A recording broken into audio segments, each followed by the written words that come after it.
Hi, and welcome to the Dingers Podcast, episode 57. We're at 57, I believe, right? Ish, yeah. 57. On the show It's notes. 57. We'll Let's go with 57. Let's go with 57. This is your host, Mitch. I'm here with my boys, Jeff and Kevin. This podcast episode is presented to you by ChiCitySports.com. If you're interested in all things Chicago sports, this is your place. Go check out all the forums, all the great podcasts. The Bears season is alive and well, and we have a great Bears podcast. What's the name of? I sound super bad. What's the name of the podcast? Do you remember?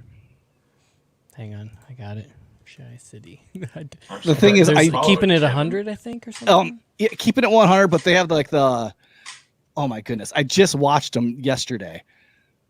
This is bad. Sorry, Chi City Sports. I should know our crew and know who we're supporting here at Chi City Sports.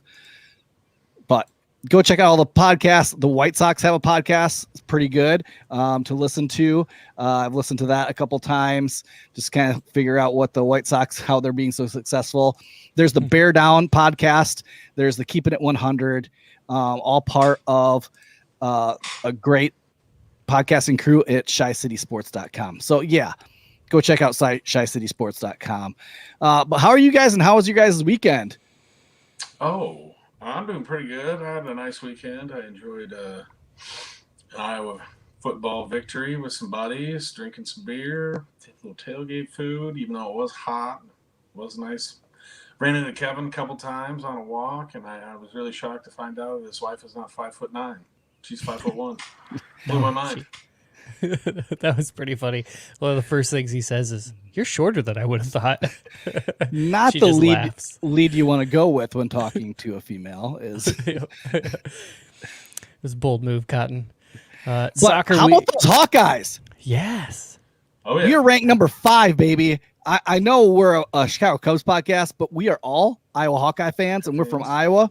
So we may, from time to time this offseason, be talking about our Hawkeyes, the number 5 ranked team in the nation, beating 2 ranked teams. That's right. It's a Hawkeye state. The only team in the nation to beat 2 ranked teams this season. Iowa always has been, still is, and always will be the Hawkeye state. That's right. And that was a fun game to watch. Like, Iowa's defense is legit. One of the top 3 defenses in the nation. That's how many scores have we gotten off of our defense this year? Already 4? 3? Right. Yeah, it's 3 pretty nuts. For sure. The 2 pick sixes last week, and then the fumble by Jack Campbell this weekend. Yeah. Did you see that? Did you see that picture that they have up somewhere? It's like, it says Ball Hawk U, and then it's got a picture of all of them like catching the football and stuff. And I'm just like, nice. I love it. You know, a few years ago, every time we'd have a high-powered offense come into town that would throw the ball, you're always like, okay, well, we can stop the run, but we're going to have some problems. And now it's like, okay, throw the ball. I want to see your receivers try to catch it. Our D-backs are legit. Are all NFL ready D-backs. They will be in the NFL soon. Iowa football, man. Jump on the bandwagon, because this is going to be, we're going to make it to the Final Four. We're going to be in the college football playoffs. I'm saying it now. Mitch is calling it. Calling it now. Boy, oh boy, do I got some superstitions to do now. yeah. Gonna have to bring out the lasagna. That only works for Cubs. But my weekend was a little interesting. So, fasten your seatbelts, fans. If you listen to the last podcast episode, we talked a little bit about me and getting a vasectomy. And what up, Luis from Mexico City, listening to the podcast? What's up? Hey, Luis. But I went through and got a vasectomy this weekend, and these guys are all, I know Kevin has been wanting to know how my experience was. And I'll say this. Way too many questions. It was painless. I was in and out of there in a half an hour. Ooh, nice. So the guy was super nice that did it. How much rust was on the blade? Just kidding. I was like this with my hands up, covering my face and like Kevin, super tense the whole time. Nope. Not happening, Jeff. For you listeners, Jeff just held up a scissors. Really small pair of scissors. So, I mean, it went smooth. It wasn't as awkward as I thought it was going to be. I was super tense the whole time. When I got done, like I just had a stomach ache because I felt like I was so tense for like the whole like half an hour long of just being super tense. I can understand the tense because there's a sharp object doing some work down there. Normally the sharp objects don't go anywhere near that. But I went to Simple Vas. The company that I went through was Simple Vas. They're in Des Moines. They has a clinic in Des Moines, has a clinic in Cedar Rapids, and they have a mobile clinic that goes around. I know mobile clinic. The truck. The truck. Okay. I don't know how you want to get a vasectomy while moving around, but it is stationary truck. So just my thoughts on mobile whatever. I'm not going to get LASIK out of the back of a semi that's been bounced down the road. I want that laser calibrated. And then if there's any sort of robot that's doing the vasectomy or whatever, I don't want that thing shooting the laser at me either. Well, it's not a laser. So the thing is, it was no needle. So there was no needle to like numb the area. It's like the spray that like hits the area and numbs it. And I'll say I did not feel a thing the whole time. And there is no stitches. Oh. So at the end, like my wife, like she like comes around the corner to like watch. And I was like, what are you doing? I was like, I don't want you watching this. Like, this is super awkward. Like, just stay behind the curtain. Go over there. Like, I don't need you watching this. Opportunity right here. But at the end, the doctor like called her over and she's like, I want you to see the incision that I made to like do this. And it was like super, super small. Like when he put pressure off of it, when he took his hand off of it, like she couldn't even see the incision. So I was like, so there's no stitches or anything. This is sleight of hand. Nothing happened. It's a magic trick. Magic. It's a magic trick. But after I learned to find out, I was like, you have 2 kids, like, and you're all about doing vasectomies, and he even runs a nonprofit that's like Vasectomy Day to like bring awareness to being able to do this procedure in the right way and take it out of the hands of like doctors and do it more like he can help them so they can focus on other surgeries and other main things that they should be dealing with. And that's why he started his practice. But I asked him if he's had a vasectomy, and he goes, yes, I perform my own vasectomy. I was that's that's totally nuts. Like, without like pun. I was like, that's nuts. I was like, okay, now I feel really comfortable with you giving me a vasectomy that you did your own. Like, I mean, I cut my hair. I use a couple of mirrors to cut my own hair sometimes, but like, that's a different ball game. That's just weird. I'm sorry. Strange. So if you need a good vasectomy guy, I got a guy. So that's my story. And I watched the rest of the Iowa game. Oh, good. Felt good. Helped me that they won. So yeah. Yeah, and if you know someone who's getting it done and you're looking for interesting gifts, just vasectomy gifts actually works pretty well. There's a lot of options in there. There are really. Yep. We sent a lot of them at Mitch this weekend. It was pretty good. Yep. Well, let's do our tank watch, brought to you by Toppling Goliath's beer. So let's crack our beer to our tank watch.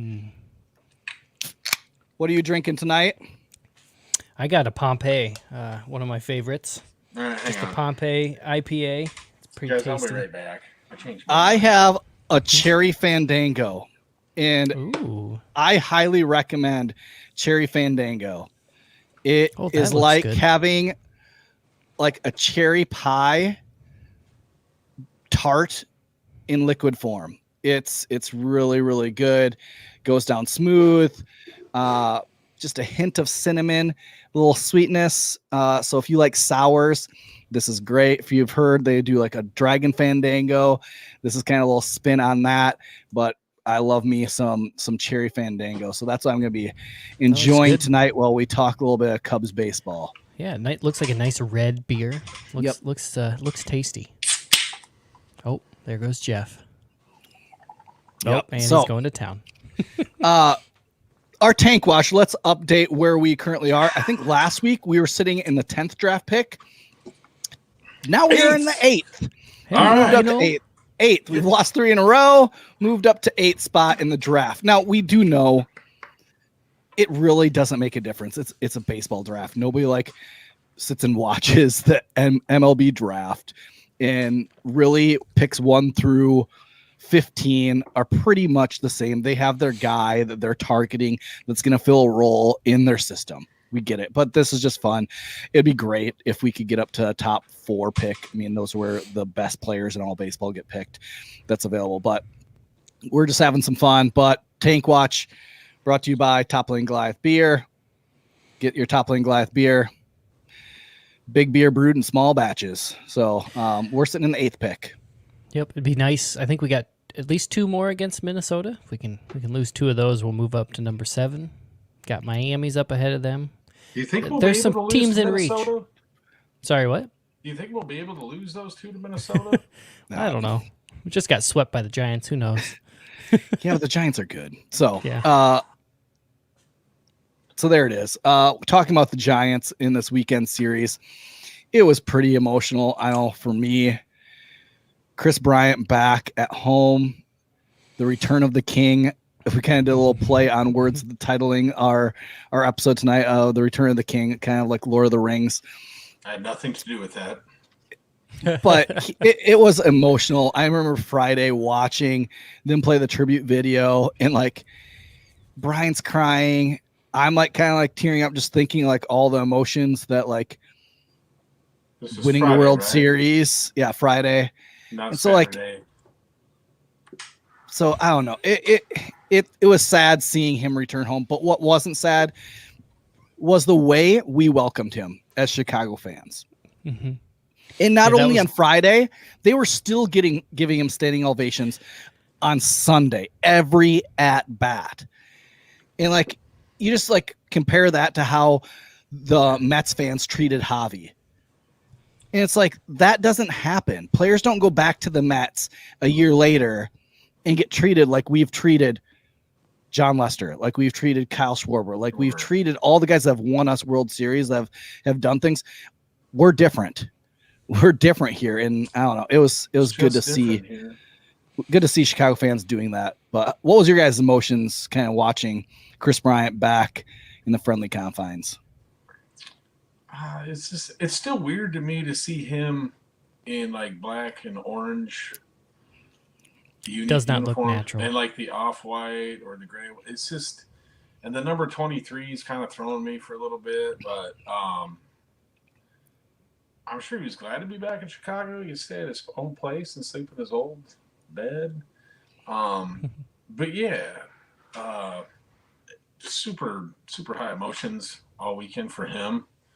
I can remember watching his debut in 2015. It's hard to believe that it was just over 6 years ago that he came up from the Iowa Cubs.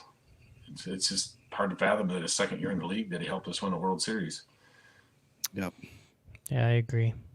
There was a lot of emotions kind of going through, and watching him, I mean, he was sitting there kind of, wiping his eyes quite a bit. And the only thing I kind of missed about that whole thing was Ross wasn't there on Friday. But I was glad to hear that he was able to be back by Sunday and be out there on the field and see him. And it was kind of funny to see. It was good to see all the players' reactions too. I think they cut to Happ sitting in the dugout in the middle of the tribute and stuff. And even the Cubs, obviously the Cubs players are all sitting there paying attention and clapping really hard for him and stuff like that. It was kind of cool to watch. And you saw how true of a professional that Bryant was. He went around and gave all the workers, whether it's the janitors, whether it's the little cookies. And so he's just a professional. He knows what makes Wrigley work and what the organization work. It's all the small people that work there. They're doing the things that need to be done that make Wrigley so great when you go there to a game. And so true professional. I mean, he didn't have a great weekend at the plate, didn't hit well, but I mean, we did what we needed to do and make him feel at home of that he always won at Wrigley. So we made sure that he continued to always win at Wrigley by the Cubs losing 3 straight to, Yep. I felt like on Friday when Trevor McGill already had given up 1 dinger that they should have just left him out there for Bryant's last at bat for him to groove a fastball to Bryant to let him get another one. Like, why not? Because Trevor McGill's trash. Right. Yep.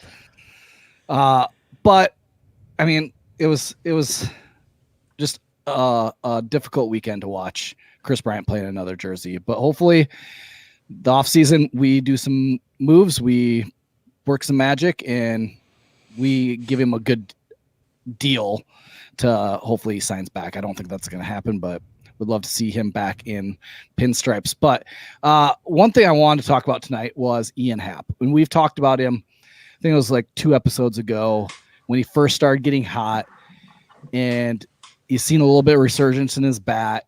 And what are we to make of Ian Happ? Is it a fluke? Is it something that we just need to move on and DFA him next year? I know we had Jake on, and Jake is a big Ian Happ guy, one of his favorite players. And it's what are we to make of Ian Happ? And I just went through first half, second half. Here's his stats from first half. Played in 76 games first half, batted 230 and 230 at bats. He had 42 hits, 9 home runs, 7 doubles, 23 RBIs, 34 base on balls, 78 strikeouts. His average was 183, slugging percentage 330, and OPS is 626. Not good. Not good. Not great at all. He did have a lot of base on balls, 34, strikeouts, 78. That's a ton. Average. And what really gets me, and like we talked about this a little bit before the podcast episode, of that average is so low. And Jeff, where would you like to see him at for an average? Well, as a complimentary piece, he's got to hit somewhere, north of 265 for me, especially with him being, he's a former first rounder, right? Yep. I think he was 9th overall pick. Yeah, he's got to be up there, north of 260, north of 265 if he wants to be an everyday complimentary player. Yep. And see, I'm okay with him batting 245 as long as that slug, which 230 slug that's trash. That's horrible. But then when you look at his second half, here in 54 games, because we aren't quite done with this half, in 178 at bats, he has 49 hits, already more hits than for the first half, in less games and less at bats. 13 home runs, so more home runs. 10 doubles, so he has more doubles. 30 RBIs, has more RBIs. He only had 23. 14 base on balls, so quite a bit less walks. He had 34 walks the first half. 61 strikeouts. He had 78 the first half. His batting average is 275. His slug, 562. And his OPS is 890. That is a very good second half. And the question is who is Ian Happ? What are we getting? Like, he's such a mystery because he's done this his whole career where he goes in these hot and cold stretches. It's like we see 2 different Ian Happs. He's Jekyll and Hyde Happ. And I don't know what to do with it.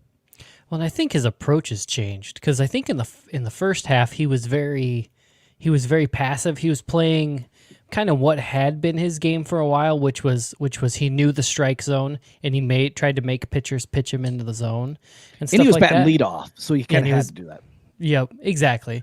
And the second half though, he seems to be more aggressive. He's swinging at first pitches a little bit. He's swinging at the obvious kind of hitters counts, but where he's not waiting for a walk almost, and he's not waiting for that pitch to be in the zone. Instead, he's like going out and meeting it and driving the ball. I think I saw something about his barrel rate is like huge right now, like ridiculous. One of those like non-sustainable numbers, but it's like he's got to bounce back from somewhere. I was looking at his hot and cold like zones, and something I noticed is that early on this year, pitchers were really beating him low and away. And so he was rolling over those pitches in grounding them to second base. And now Jason Hayward's favorite spot. And now he's lifting the ball and he's actually hitting them more to left center, and he's driving them oppo. And so he's doing what you should be doing with those pitches of not trying to roll over them, but to drive them the opposite way. And so I think, and he's laid off them a lot more. Like, so it's just interesting to look at that. I think that's where pitchers were really getting him, and they were beating him with a fastball up. And now he's getting on that pitch. And I remember like an interview with him, like 2 weeks ago, he talked about that it was all about timing. His timing was so off that he was trying to wait pitchers out, and his timing just got way off. And so now his timing's on, and so he can be on that fastball and then react to the changeup low and away and be able to drive that oppo. And so I think it's making a huge difference. His timing and his approach is suiting him a little bit better. I'd love to have him talk more and see if this approach is the same approach that he took last year when he was so hot. Because like we've seen this constantly, where even when he got sent down, where he struggled, like it's this roller coaster of Happ, and we can see that he has this potential, but we don't get it all the time. And it's not like a week on the schneid, a week of trouble. It's like months of really bad play. And then you have months of really good play. And so it's a consistency. It's like, I can do with a week of struggling at the dish, but that week can't turn into 2 or 3. It's like, then you're really hurting the team, because a team can make up for it for a week. They can't make up for it for a month. Like, that's where you go on huge losing streaks. 11 games. Yeah, Twice. It seems like he's figured out Wrigley a little bit, or he's just refigured it out, and his timing has helped, because he's hitting it into those gaps, those power alleys. He's getting it up in the air. I mean, there was a stat like a week or two ago, I think Bleacher Nation had out about he has the most home runs that wouldn't be home runs in other ballparks or whatever. And then that same day he crushed one like 433 or something like that.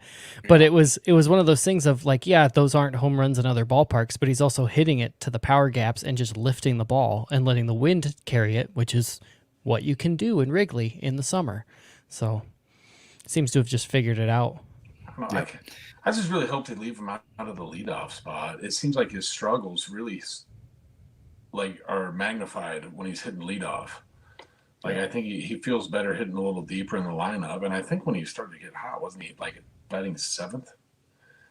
Like, yeah, they've moved him around quite a bit. He's been in the 3-4 a lot lately. Yeah. Right. But I'm not talking about struggles. Let's bring up Patty Wisdom. Patrick Wisdom he's going through some struggle, and I don't know if he's pressing. I don't know if the league is kind of figuring him out. I asked this question on Twitter. Has the league finally figured Wisdom out, or is he pressing to hit home runs to tie Bryant's rookie record? He has not hit a home run since August 28th versus the White Sox, where he had 2 home runs in that game. He is 4 for 42 in his last 42 plate appearances, 4 hits. He's batting 106. He's K'd 17 times. His slugging percentage is .184 in that time. His OPS is .375. His K rate is 40%, and his walk rate is 18%. So what do we do with like Patrick Wisdom? Like, we kind of saw this at the beginning. He got off to a hot start, hitting a lot of home runs. The league kind of figured him out, pitched him a little off speed, but he made the adjustment. And then he went through another hot streak. Is this just a time, do you think, that Wisdom needs to adjust? Or do you think they've kind of figured him out? Or do you think he's pressing? Because those are the kind of questions I'm wrestling in my own head. I think they've kind of figured him out a little bit, and I think he's also pressing it a little bit. I mean, wouldn't you like to be the guy that broke Kris Bryant's rookie home run record just a few years after he said it? That's my thoughts. Yeah, I agree. I think he is pressing. I think it's a combo. I think he had a ton of success. I mean, he had that 2 home run. I think I picked him like 4 days in a row and got like 5 or 6 points in our Dinger challenge. And he was just kind of going nuts. And I kind of had a feeling that the pitchers have figured him out, and he saw so much success, he doesn't want to see that go away. He sees a goal at the end of the line and he's trying to go for it. He's literally swinging for it. And unfortunately, that's not leading to results right now because he's swinging at bad pitches and he's not driving the ball right now, unfortunately, because he's not getting his pitch. He's not waiting for his pitch. Yeah, and his K rate is gonna be high. He's gonna be a strikeout guy, especially like looking ahead to next year. Like he's all right to have in that lineup with a little bit of a higher K rate when you have a whole bunch of guys around him. There are contact guys like Madrigal, like Nico, like Schwindel that are going to be contact guys. But right now, that isn't there. And I mean, his slugging percentage is .184. Like he's got to be driving the ball. If it's not hitting home runs, he's got to be driving the ball in the gap at least a couple times. Getting only 4 hits and 42 plate appearances. It might be just baseball. I mean, sometimes it just happens where you go through a struggle and you go through a stretch like this. It's just been really bad. The thing that's great is you haven't seen it affect his defense. He's still playing a great first base. He's still being able to be moved around the field and play great defense. And he's still being a great teammate. You can still see him cheering on, especially when Schwindel went through that hot stretch and winning every single game. Like you still saw him cheering everybody on and having fun. I want to see him get in this next series, get a couple hits. Let's drive the ball the opposite way, hit some up the middle. Even if they're outs. And that's the one thing I haven't seen even with Wisdom is he isn't even making like really hard contact outs, which early in the season he was when he first got called up. Like even when he drove the ball, it was a deep fly ball or a hard hit line drive right to the third baseman. I'm not seeing that. I'm seeing a lot of swing and misses. I'm seeing a lot of swing and misses at pitches that aren't even in the zone. And so that's where it's like it might be him pressing a little bit, and it might be just him not seeing the ball and trying to do too much. And so just needs to get back to being Patty Wisdom and hitting dongs, hitting dingers. I agree. Just chill out a little bit, take a breather, take a break. Well, he even saw on Sunday, like he didn't play. I think it was Ross. Like, no, we need to give him a day off. We need to, especially with an off day Monday. Let's just give him some headspace, just chill out, and let's get back at it again on Tuesday.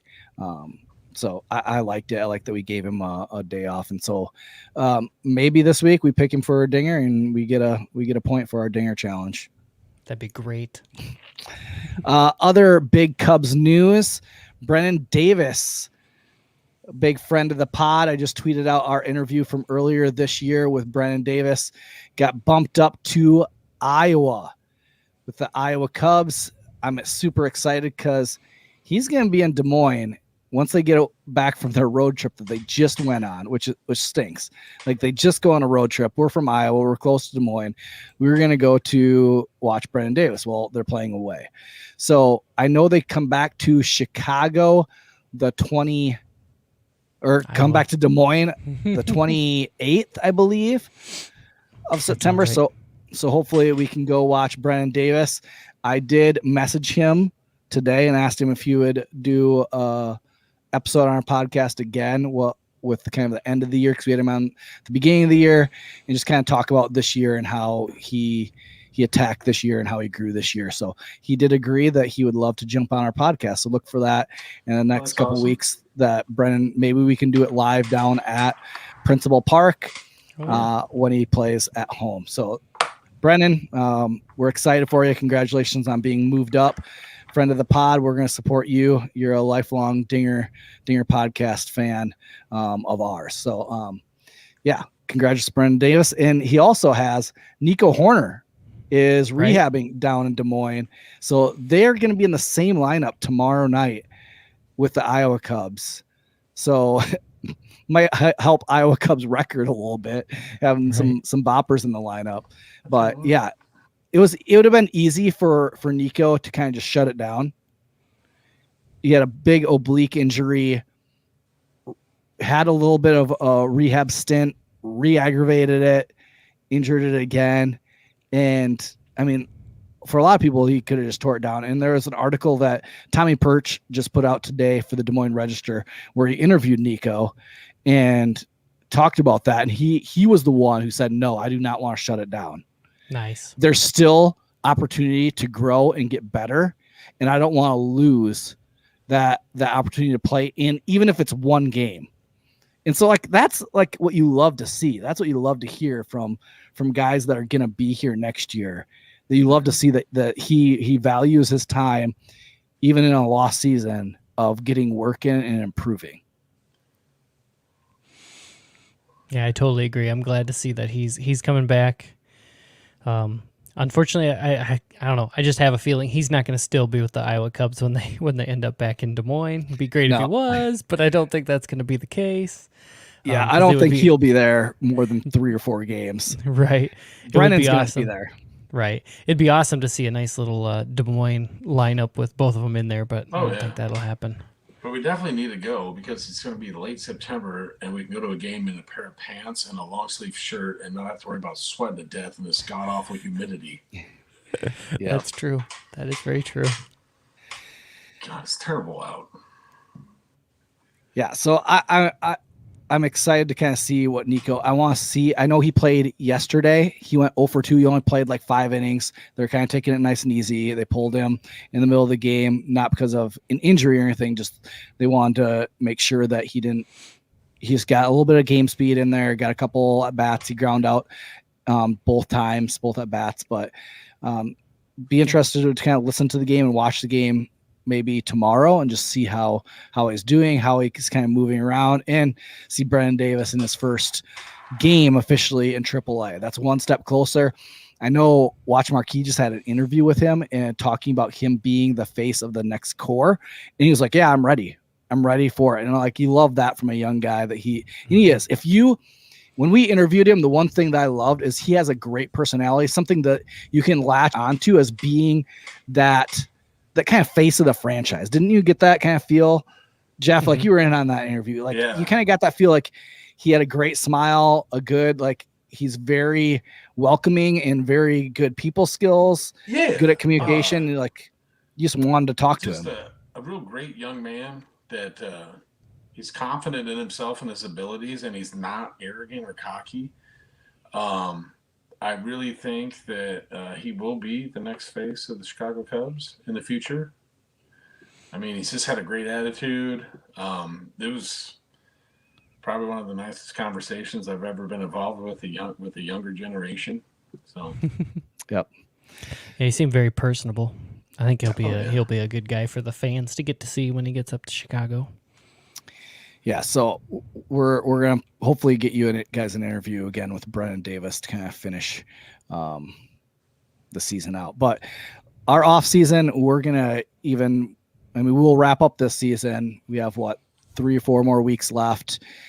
Then we're gonna head into the off season, and we're trying to pack them full of great interviews with people from all over our minor league system, from Watch Marquee.